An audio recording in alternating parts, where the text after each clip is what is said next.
Hello, world, and welcome to the In My Footsteps podcast. I am Christopher Setterland, coming to you from the vacation destination known as Cape Cod, Massachusetts, and this is episode 201. After the big celebration of Listener's Choice last week, we're back to the same old, same old. Don't worry, it's going to be fun, though. We've got so much nostalgia to go over this week. We're going to kick it off with a look back 50 years for the 50th anniversary of one of the best movies ever made, Jaws. We're going to go way, way back in the day and look at an infamous, maybe slightly lesser known urban legend, and that is the Polybius arcade game from the early 1980s. There's going to be a very special brand new top 5 as we look at some very special sitcom episodes that traumatized us 80s and 90s kids. And there'll be a brand new This Week in History and time capsule looking back at the very first single ever released by the legendary Stevie Wonder. All of that is coming up right now on episode 201 of the In My Footsteps podcast. Is this like the celebration hangover episode of the show? All the build up to episode 200, it has now come and gone, and we're here. There's nothing to celebrate with the show, at least until November, when it'll be the 5-year anniversary of the show. Thank you so much to all of you that tuned in to episode 200, that shared it. Obviously, those of you that voted.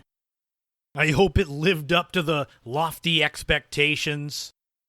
As for this week, it is time to pop the top on another weekly dose of Gen X nostalgia. Ooh, there it is. Now we can really start. Happy summer to everybody officially. I hope where you are, it's either cool and breezy or you're inside with the AC going. I'm trapped in between as the day I'm recording this. It's not super hot, but it is very windy. And I can't have the window closed. I don't have my AC in yet. So if you ever so often hear some noises, it might be the wind that is howling next to my head. Speaking of howling, I want to howl with joy by thanking my Patreon subscribers, Laurie, Mary Lou, Ashley, Kevin, Leo, Marguerite, Neglectoid, Crystal, Matt.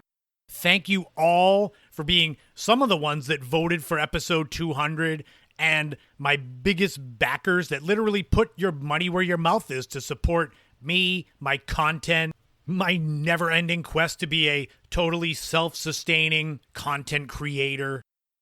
I've been doing my due diligence on Backstage.com, applying several times a week to different voiceover acting gigs. I haven't gotten one yet, but it's pretty fun. It's actually pretty easy.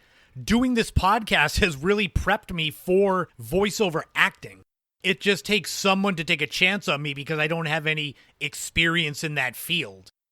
But hey, I signed up for a year-long membership on Backstage, so I figure if I don't get any bites in 1 year, that's probably a sign to not continue in that direction. One thing there is no end for, that is me with the podcast, episode 201. I easily can see me getting to 400 episodes. That is not a binding contract in case something comes up. If I get to 399 and then I fall off the map, please don't sue me because I said I'd do 400. But let's dive into the meat of this nostalgia sandwich. Looking back at the anniversary of one of the biggest movies ever made, one that's very close to my heart and my home on Cape Cod because most of it was filmed nearby on the island of Martha's Vineyard. Also a movie that if you see it for the first time this time of year can scar you and make you not want to go in the water. So let's cue up the ominous strings and take a look back 50 years at the release of the movie Jaws. Now on episode 201 of the In My Footsteps podcast.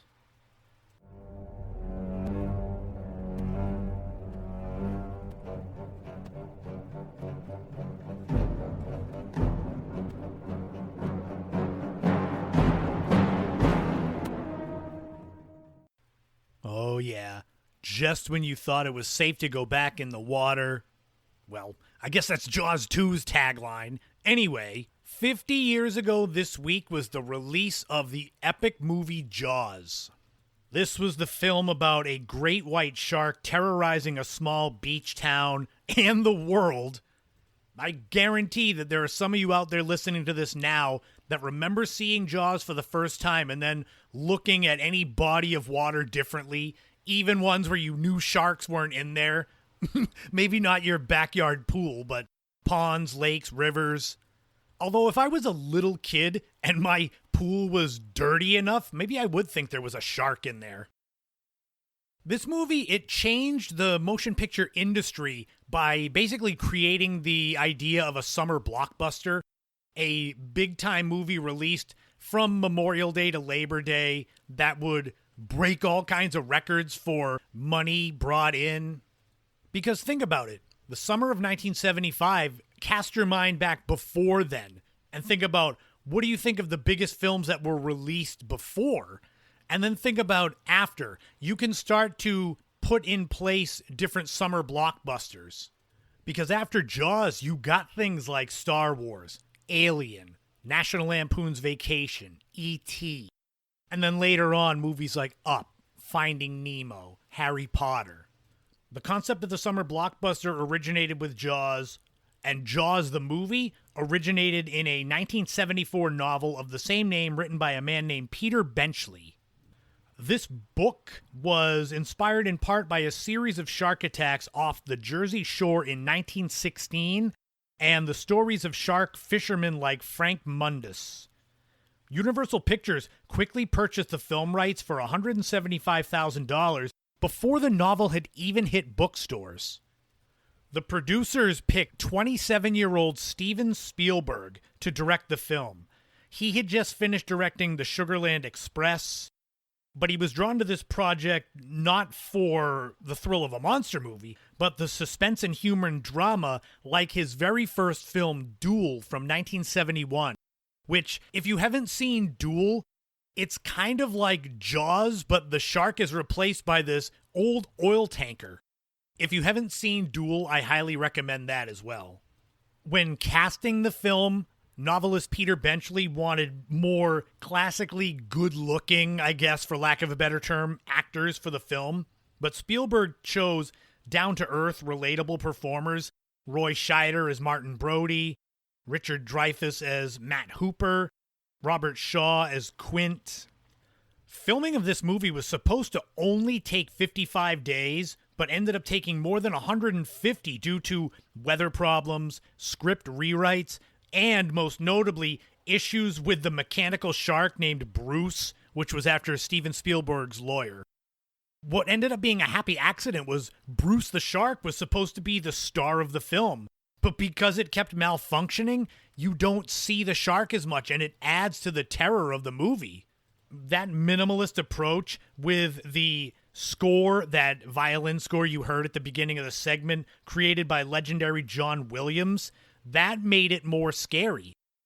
It's almost like in any monster movie, horror movie, if you see the villain a lot, I guess you kind of become desensitized to it. I was not as scared of Friday the 13th Part 7 or 8, where Jason's everywhere, as I was in the original, where his mother, the killer, you never see her. Amity Island is the fictional place where Jaws takes place, but the movie was actually filmed on Martha's Vineyard, which is located only a few miles off of Cape Cod. Growing up here on Cape Cod, and growing up with the movie Jaws, going to Martha's Vineyard, you get a better feel for the movie afterwards. If you see all the locations, or vice versa, if you've seen Jaws and you go to Martha's Vineyard and you see places like the Jaws Bridge, where everyone is jumping off of it in the movie when the shark ends up in the pond, or the beautiful narrow streets in Edgartown, where you see in the movie Chief Brody walking down the street to the police station, the Chappaquiddick Beach Club with those sort of striped, clowny-looking beach tents. There's even a scene next to Gayhead Lighthouse. And obviously the classic Quint's Boat Shop, and when they're leaving on the Orca, going through Menemsha. If it's at all possible, I highly recommend you watch Jaws and go to Martha's Vineyard. It really makes the movie better and makes you appreciate the vineyard more. Not to get too heavy into spoilers, I mean, I'm sure most of you know what Jaws is about, but it's a man-eating shark that terrorizes Amity Island. The mayor at first doesn't take it seriously because he doesn't want to close the beaches as 4th of July weekend is approaching. But as more beachgoers are killed by the shark, he has no choice. They then hire Quint to go out on his boat, the Orca, to catch Jaws, the shark. Well, I mean, the shark's not named Jaws, so forgive me if I say that every now and then. I just get used to it. But Quint, Brody, and Hooper all go out on the Orca to find the shark and kill it. The shark ends up being way harder to catch than they expected, eventually destroying the Orca, killing Quint, until the famous scene at the end with Brody on the crow's nest of the sinking ship with his gun, trying to blow up an air tank that is in the shark's mouth. You get this famous line. Smile, you son of a...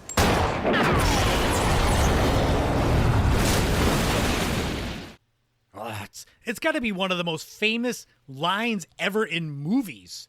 If I was to just walk up to someone on the street and say that, I mean, before getting maced or punched, they'd probably know it was from Jaws. I recommend you go out with your camera to take someone's picture and say that to them. Smile, you SOB. And they say, no, it's from Jaws. The movie was released June 20th, 1975, to rave reviews and massive audiences. It was the first major motion picture to be released simultaneously in hundreds of theaters across the country. The movie Jaws would be the highest grossing film of all time by the time it was out of theaters. It grossed $7 million in its opening weekend, which is equal to just under $42 million when adjusted for inflation to 2025. And all in all, it raked in just a shade under $478 million in 1975. When adjusted for inflation, that puts the total at more than $2.8 billion. Ironically, Jaws was surpassed as the top grossing film ever only 2 years later by the original Star Wars, or Episode 4, for those that want to really be accurate. Jaws was nominated for 4 Academy Awards and won 3: Best Film Editing, Best Original Score, and Best Sound. It actually lost Best Picture to One Flew Over the Cuckoo's Nest, though many still debate that decision. Sometimes horror movies, suspense movies don't get the praise they deserve because of the bad name that horror gets. I mean, you wouldn't see Friday the 13th nominated for an Academy Award, but Jaws sure should have won Best Picture. There are so many classic scenes in that movie. I could spend this whole episode of the podcast just talking about them. That first scene with the girl going for the night swim, and everything is perfect, and then suddenly she gets grabbed just enough, but you hear the panic in her voice. That scene right there was enough for me to not want to go deep sea swimming ever. Not knowing what's underneath you. I'm not trying to make anyone scared of the ocean, but it definitely can get to you if you're out over your head in the water, knowing there's enough area under you that you can't see that something could be there. I am speaking like someone who saw Jaws as a kid and was definitely affected, and that is true. There's the scene with little Alex Kintner who gets eaten off of his raft. And the whole final, 30 minutes when they're out on the Orca, it's some of the best film you'll ever see. I think when I was a kid, I would watch that part from when the Orca leaves harbor to the end. I would watch just that. I think because there were less people getting eaten. The whole story Quint tells from World War II on the Indianapolis with the shark attacks. Brody seeing the shark for the first time and just saying,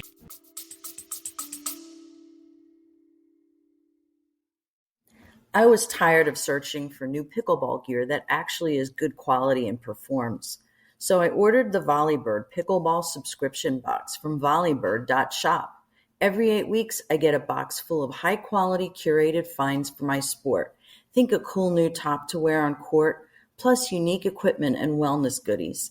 It's like having a shopper who gets my active life and desire for gear that's been curated and tested. I know if there's a 3 pack of pickleballs in there or a new vegan sunscreen, it's going to be decent and work for me. Check it out yourself at volleybird.shop.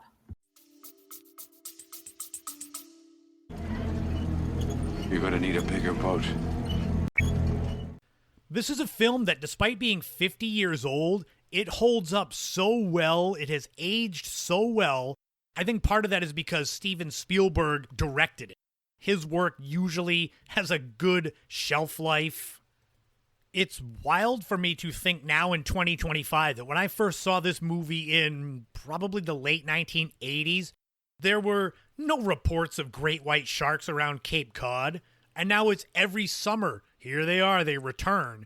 So it's made Cape Cod, Martha's Vineyard, Nantucket more like Amity Island. It's art imitating life or life imitating art.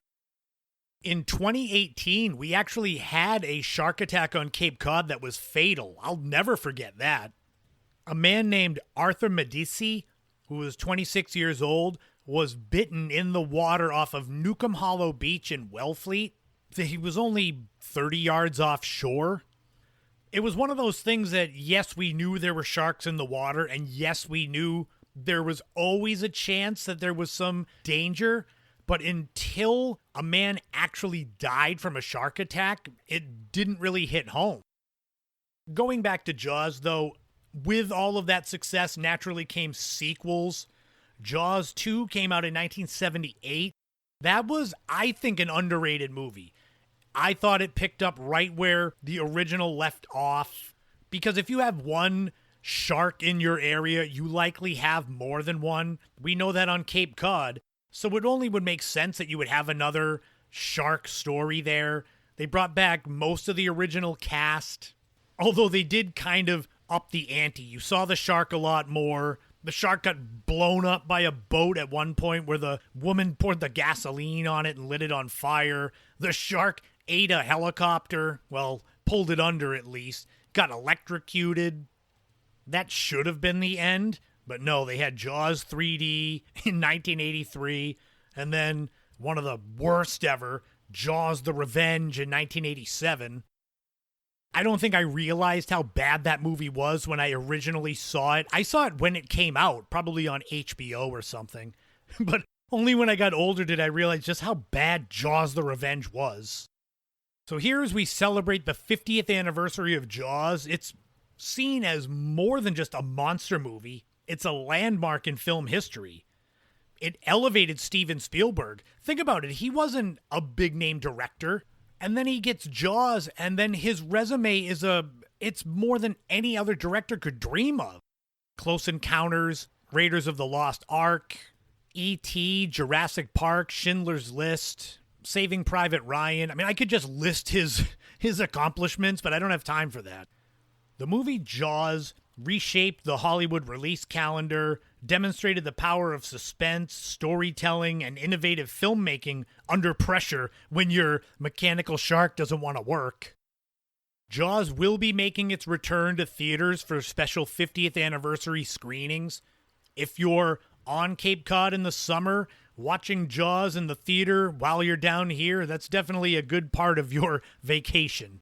Just don't blame me for recommending it or Spielberg for making it if it makes you not want to go swimming on the ocean right after.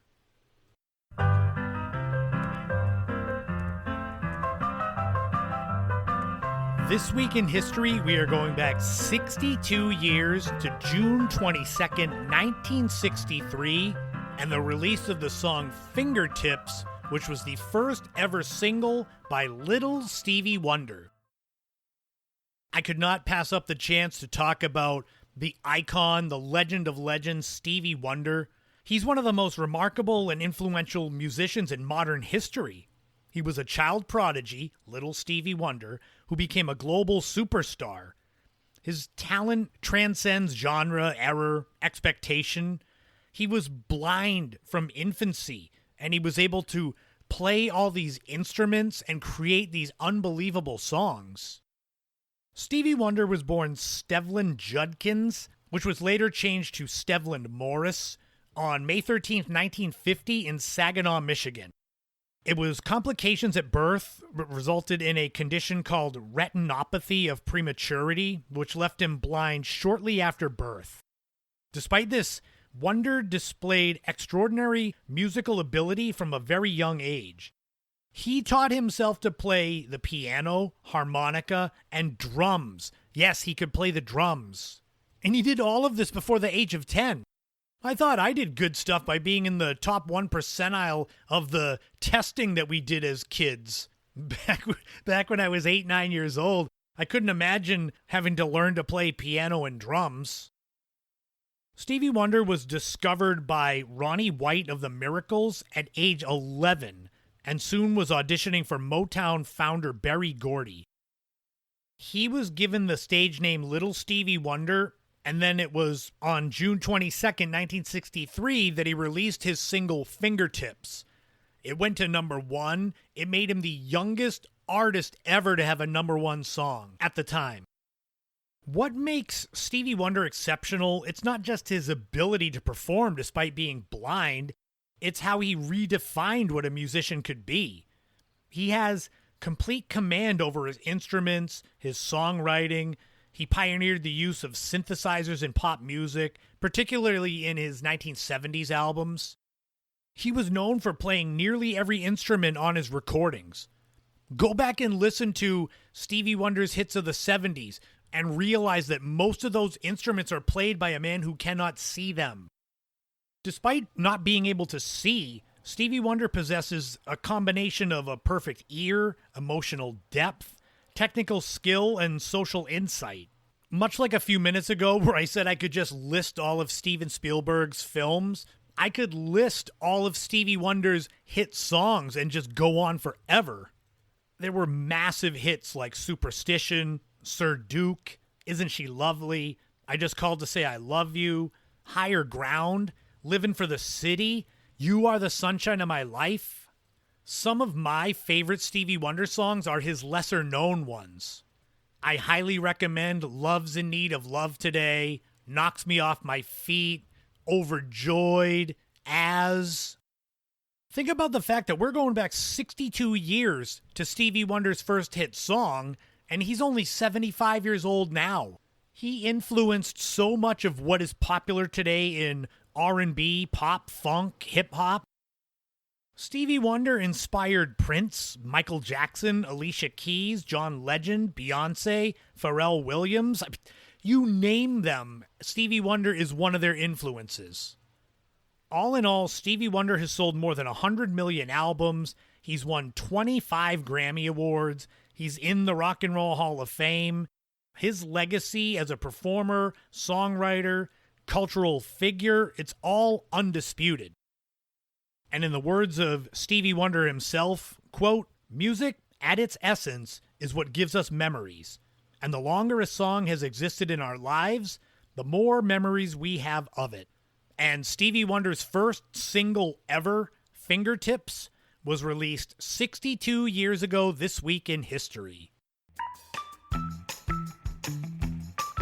Oh, here we go. The first time capsule of summer. We're going to stick to the same day. June 22nd, 1963. Stevie Wonder's first single has been released. What was going on in the world of pop culture back then? Well, let's find out. The number 1 single was Sukiyaki by Kyu Sakamoto. The song was originally released in 1961 in Japan, and Kyu Sakamoto is a Japanese crooner. This song would go on to be one of the best-selling singles worldwide ever, with more than 13 million copies sold. The song is called Sukiyaki in America, which is a Japanese hot pot dish cooked with beef. Its Japanese title is Ui o Muit Aruko, which I'm sure I mispronounced. It translates to I look up as I walk, and it spent 3 weeks at number 1 in America. The number 1 movie was Cleopatra, and you could get into the theater with a ticket costing 86 cents. This movie stars Elizabeth Taylor as Cleopatra, who was queen of the Ptolemaic Kingdom of Egypt from 51 to 30 BCE. This film clocks in at nearly 4 hours in length, so be aware if you've never seen it and want to watch it. It is 56% fresh on Rotten Tomatoes, and it would end up grossing more than $57 million when combining movie tickets and rentals. It was a very modest hit money-wise, which makes it seen as actually more of a flop. The number one TV show was The Beverly Hillbillies. This is about the Clampett family that discovers oil on their property, so they get rich and they move to Beverly Hills. It is the classic fish out of water scenario, full of shenanigans. The show was on for 9 seasons and 274 episodes from 1962 to 1971. It was the number one show overall for its first 2 seasons and stayed in the top 20 for 8 of its 9 seasons. And if you were around back then, June 22nd, 1963, maybe the heat of summer has already gotten to you.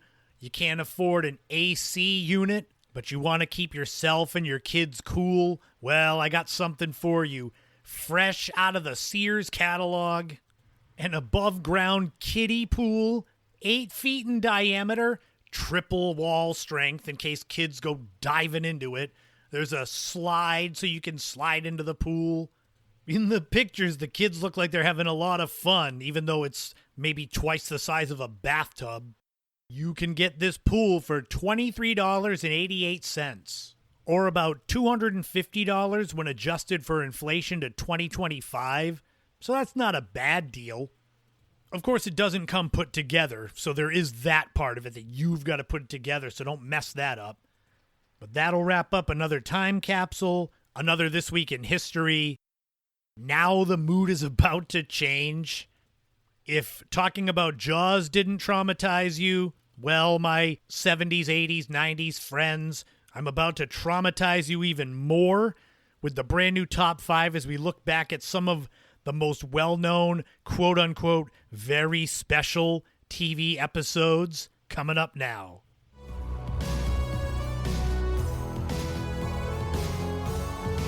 I'm sure a lot of you know what I'm talking about when I say the very special TV episodes.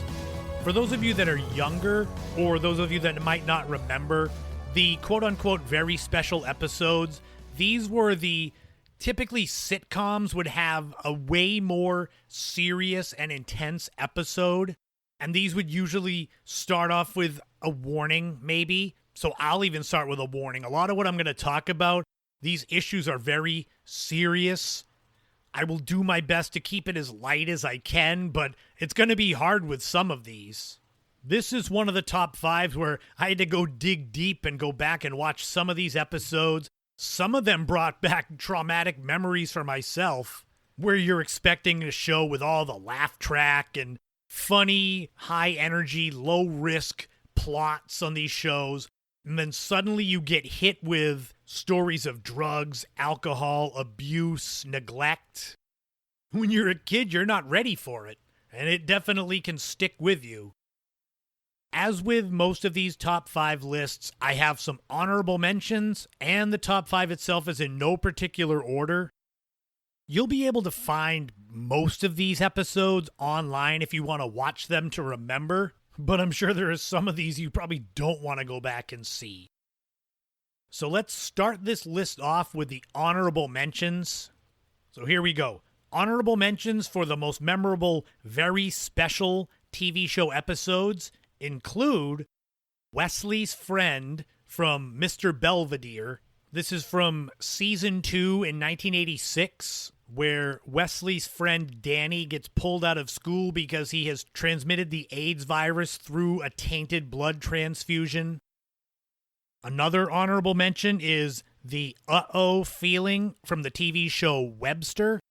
This is from season 2 in 1985, where the titular character Webster overhears a teacher's inappropriate advances towards another student, and we learn that substitute teacher is also a child molester.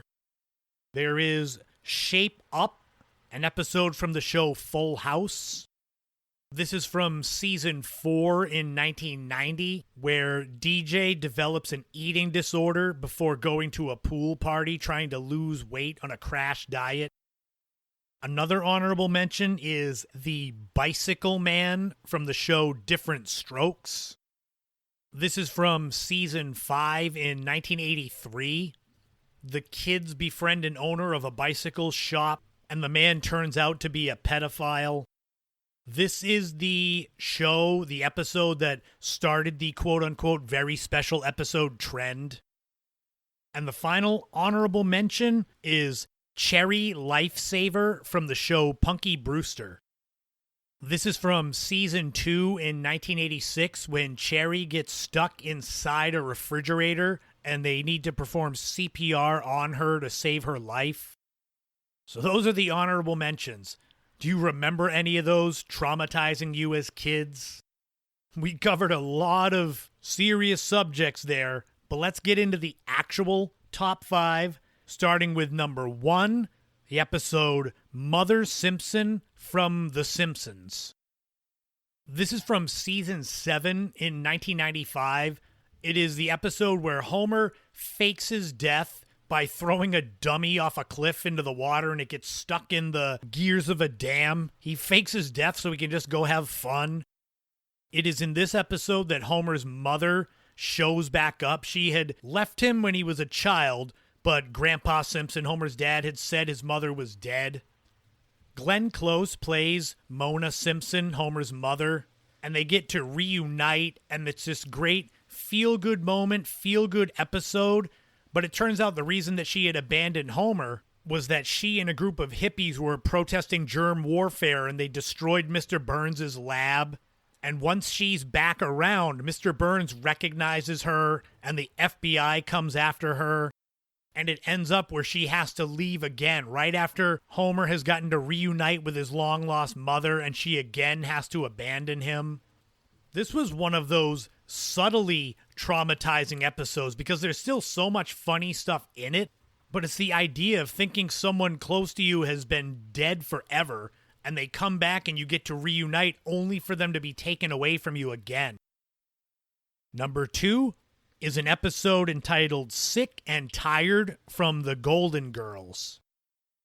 This is from season 5 in 1989. And it concerns Dorothy, played by B. Arthur, having this kind of long-term illness that is unknown, where a lot of people don't believe she's even sick, where she has days that she can't get out of bed, she can't talk, she can't even wash her hair in the shower. And it's terrifying when you're sick and you know you're sick and something's wrong, but either no one believes you or there's nothing out there in the medical field that tells you what exactly is wrong with you. This is a 2-part episode. In the second part is when they discover that she has the more recently discovered chronic fatigue syndrome. And even though there's no cure for it, just knowing that what she has is real and has a name kind of gives her some relief. The Golden Girls has a lot of these types of very special episodes. The one where Rose could possibly have gotten HIV through a tainted blood transfusion, or when Blanche's brother comes out as gay and she's trying to reconcile with that fact. Also, side note, while I'm talking about the Golden Girls, if you like that show, my old school friend, high school friend, Patrick Hines, who does the True Crime Obsessed podcast, he also does a Golden Girls deep dive podcast that he actually got an award for. So you know it's good. He does deep dives in all the episodes, so go check that out if you like the Golden Girls. Number 3 is an episode entitled My Name is Alex from Family Ties. This is from season 5 in 1987. This concerns Alex Keaton, played by Michael J. Fox. One of his closest friends, Greg, dies in a car accident. And Alex has a lot of survivor's guilt because he was supposed to go with his friend Greg to the store. It was an errand that Alex was sending him out on. So he has to deal with a lot of survivor's guilt and this misdirected rage and anger. This is a very emotionally charged episode. If you've never seen one of these very special episodes, this would be a tough one to start with. Yes, I went back to watch it as part of the research for the podcast, and ooh, it gets to you when Alex is screaming and crying and asking why he's still alive while his friend is dead. It just shows the greatness of Michael J. Fox. Number 4 is an episode entitled Papa's Got a Brand New Excuse from The Fresh Prince of Bel-Air. This is from season 4 in 1994, and it is about Will's deadbeat dad Lou that shows back up in his life, and it's a whirlwind of promises and fun. And Will, who's been living with Uncle Phil and Aunt Viv and his cousins Hillary, Carlton, and Ashley, and he's now excited to go with his quote-unquote real dad. But true to form with all deadbeat dads, Lou ends up going back on all of his promises and tries to sneak out before Will catches him, and he's all packed and ready to go on a trip with him, and Lou makes the excuses, and sadly, Will sees through it. This one, it'll really get to you. Will's whole speech about how he has become a man and built his life without his dad and he doesn't need him, but then he just breaks down to Uncle Phil asking him why his dad doesn't want him. Again, I watched this episode for research, and man, you need the tissues next to you for it easily. And finally, number 5 on the list of top 5 very special TV episodes is an episode entitled Jesse's Song from Saved by the Bell. This one may be familiar to a lot of you. This is from season 2 in 1990, where the character of Jesse, played by Elizabeth Berkley, becomes addicted to caffeine pills. Zach and Slater warn her about the pills, but she needs them to deal with midterms and her singing group.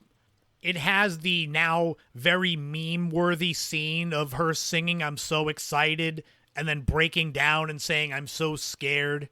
I'm so excited! I'm so excited! I'm so scared! At the time, this was a very serious episode dealing with addiction. I guess there are worse things to be addicted to than caffeine, but still, if you're a high school kid. Like I said, now that scene is just very meme-worthy, but at the time it was very serious and very special. But that wraps up the top 5 very special TV show episodes. How many of those do you remember seeing when they came out? How many of them traumatized you? All of the ones in the actual top 5 I remember seeing when they came out, and remembered definitely being affected, kind of confused, because it wasn't what I expected with my sitcoms. We're going to go now, though, from very special TV episodes that definitely existed to the urban legend of an arcade game that likely never existed, as we look at Polybius and the urban legend around it right now.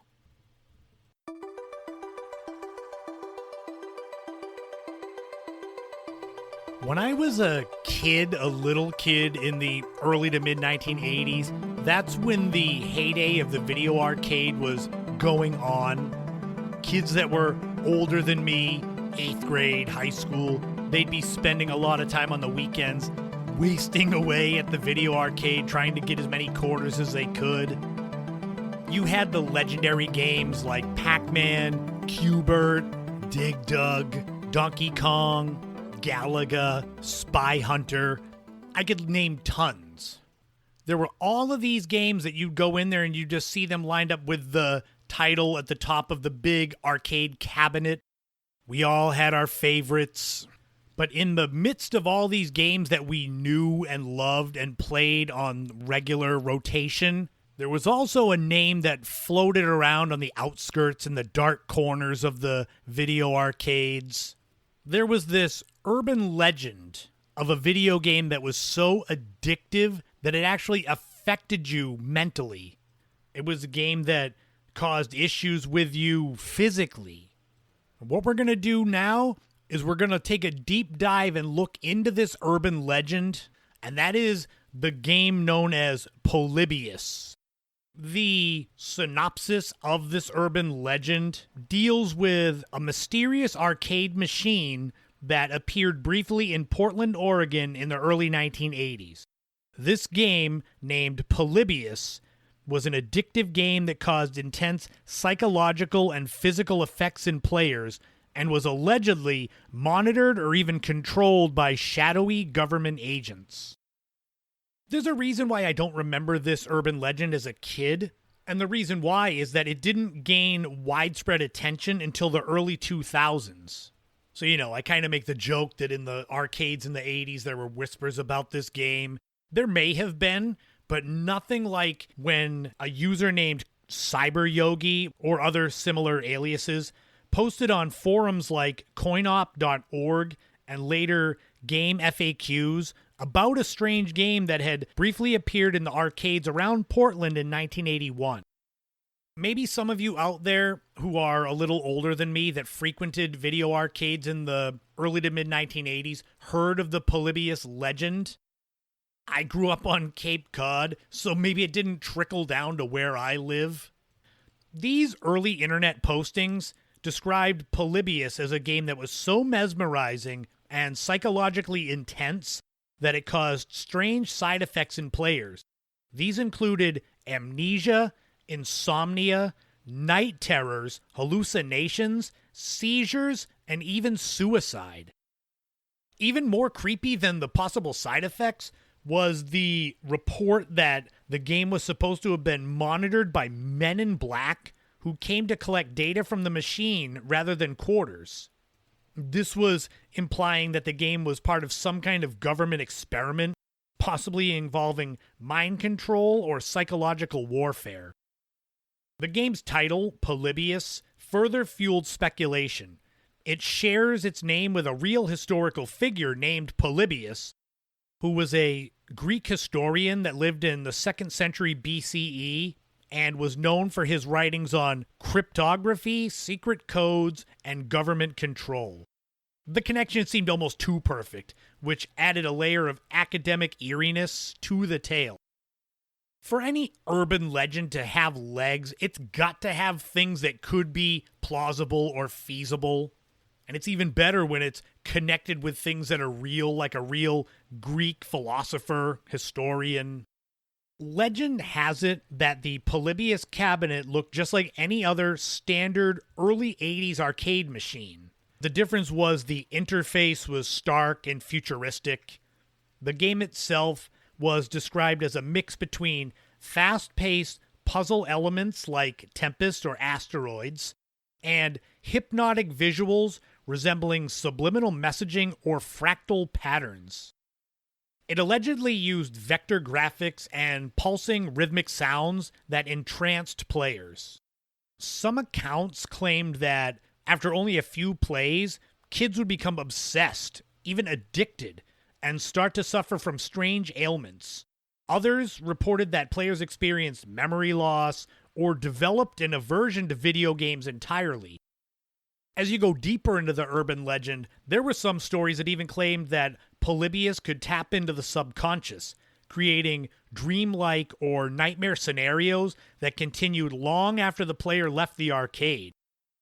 Reports of players experiencing nausea, blackouts, or seizures echoed real concerns of the time, especially after several incidents in the early 80s of kids getting sick while playing games like Tempest or Berserk. With the game Berserk, there were actually 2 confirmed deaths. In 1981, 19-year-old Jeff Daly died of a heart attack after setting a high score. And in 1982, 18-year-old Peter Burkowski also died of a heart attack after posting a high score. So you gotta take that into account, these 2 deaths from the game Berserk, that the Polybius legend starts to come around from that same time period, early 1980s, where you've got a game that people have died playing, so it only is logical to make the leap that there could be a game that intentionally kills people like Polybius. A key component of the Polybius myth involves the mysterious men in black, who were seen servicing the machines. These agents were said to not empty coin boxes or fix joysticks, They supposedly just collected data from inside the cabinets and left without speaking to arcade owners. The implication was that the game was a tool for surveillance or experimentation. This aspect of the story, it ties into broader Cold War-era fears of government surveillance, mind control experiments, and secret psychological tests. Around this same time, there was public awareness of real programs like the CIA's MK Ultra that began to grow, feeding the public distrust in federal agencies and making the Polybius story all the more plausible to some. So where did this story come from? There's never been an actual Polybius cabinet found. There's no proof of gameplay. There's just the stories.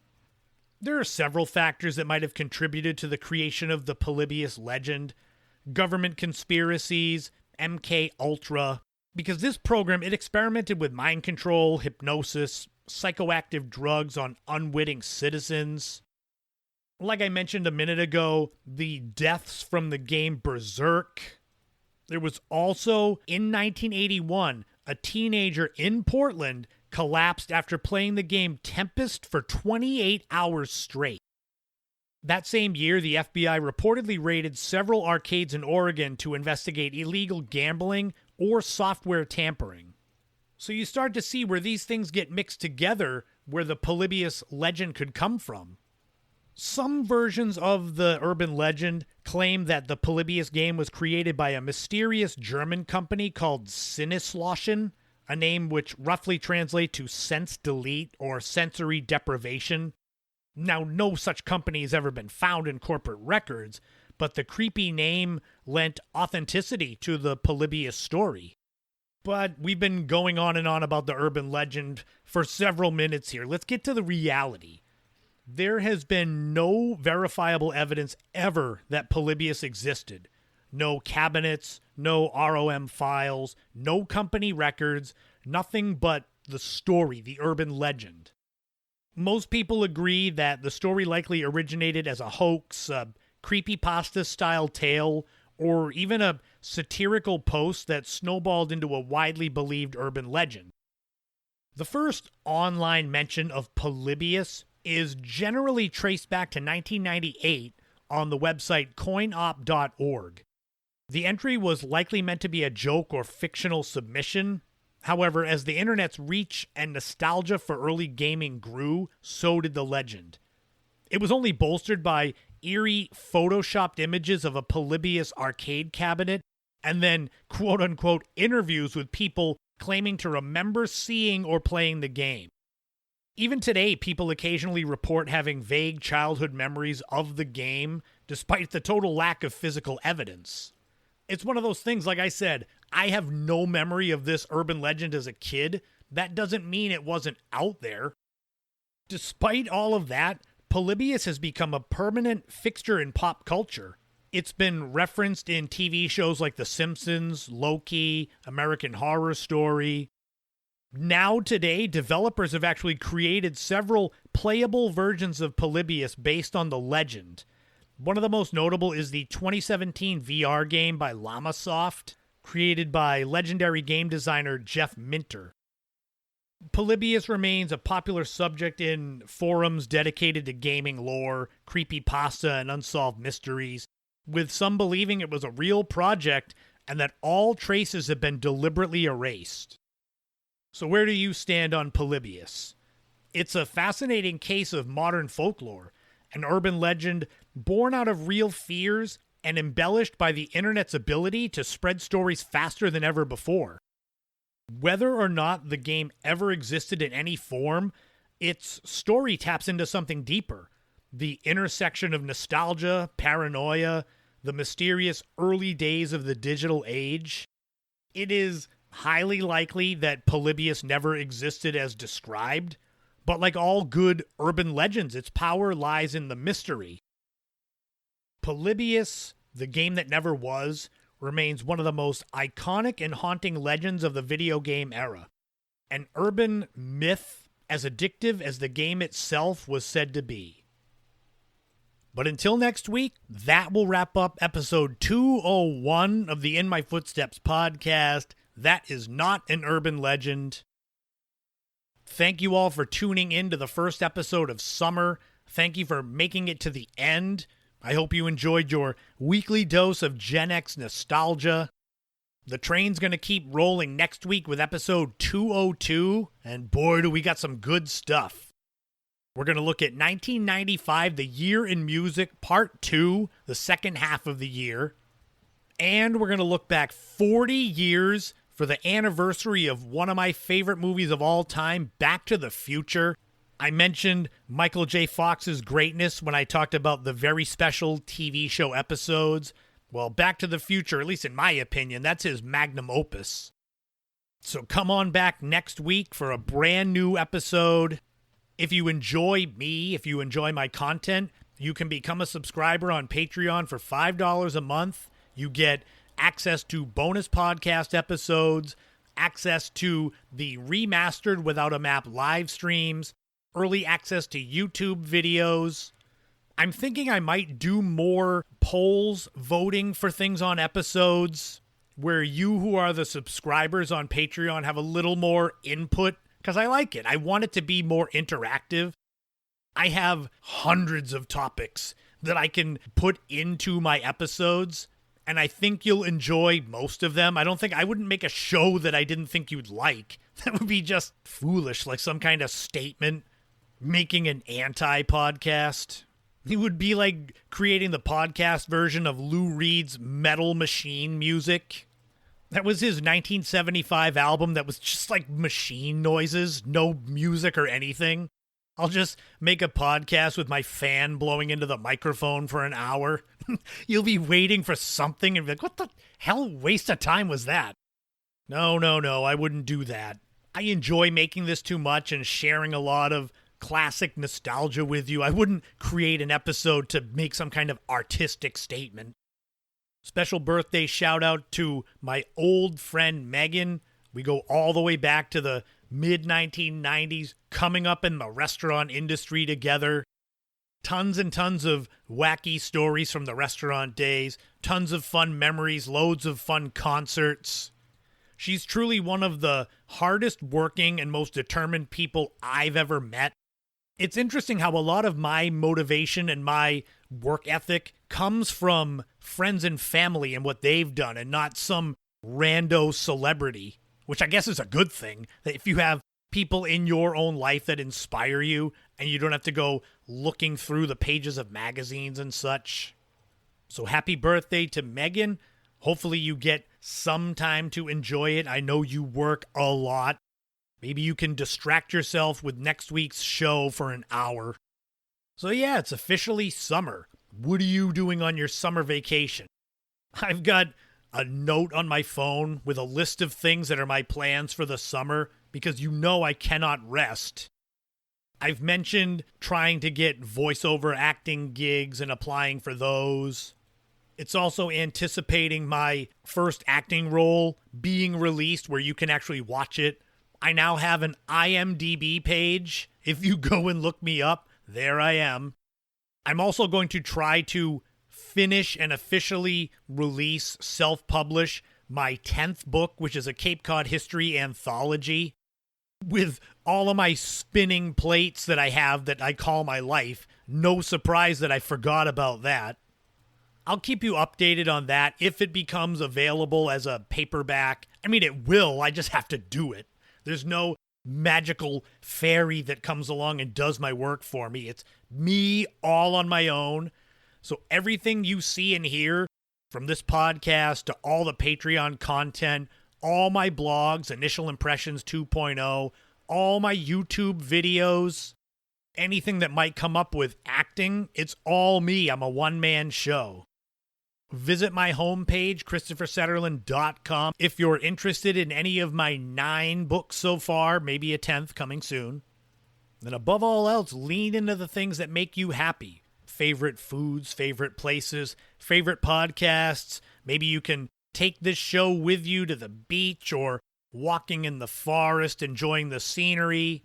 For all of my other things I do, this is my main focus. But I'll be keeping this going until I run out of content, which is not anytime soon. And remember, in this life, don't walk in anyone else's footsteps. Create your own path and enjoy every moment you can on this journey we call life, because you never know what tomorrow brings. Thank you all again for tuning in. This has been the In My Footsteps podcast. I am Christopher Setterlin. You already knew that. And I'll talk to you all again soon.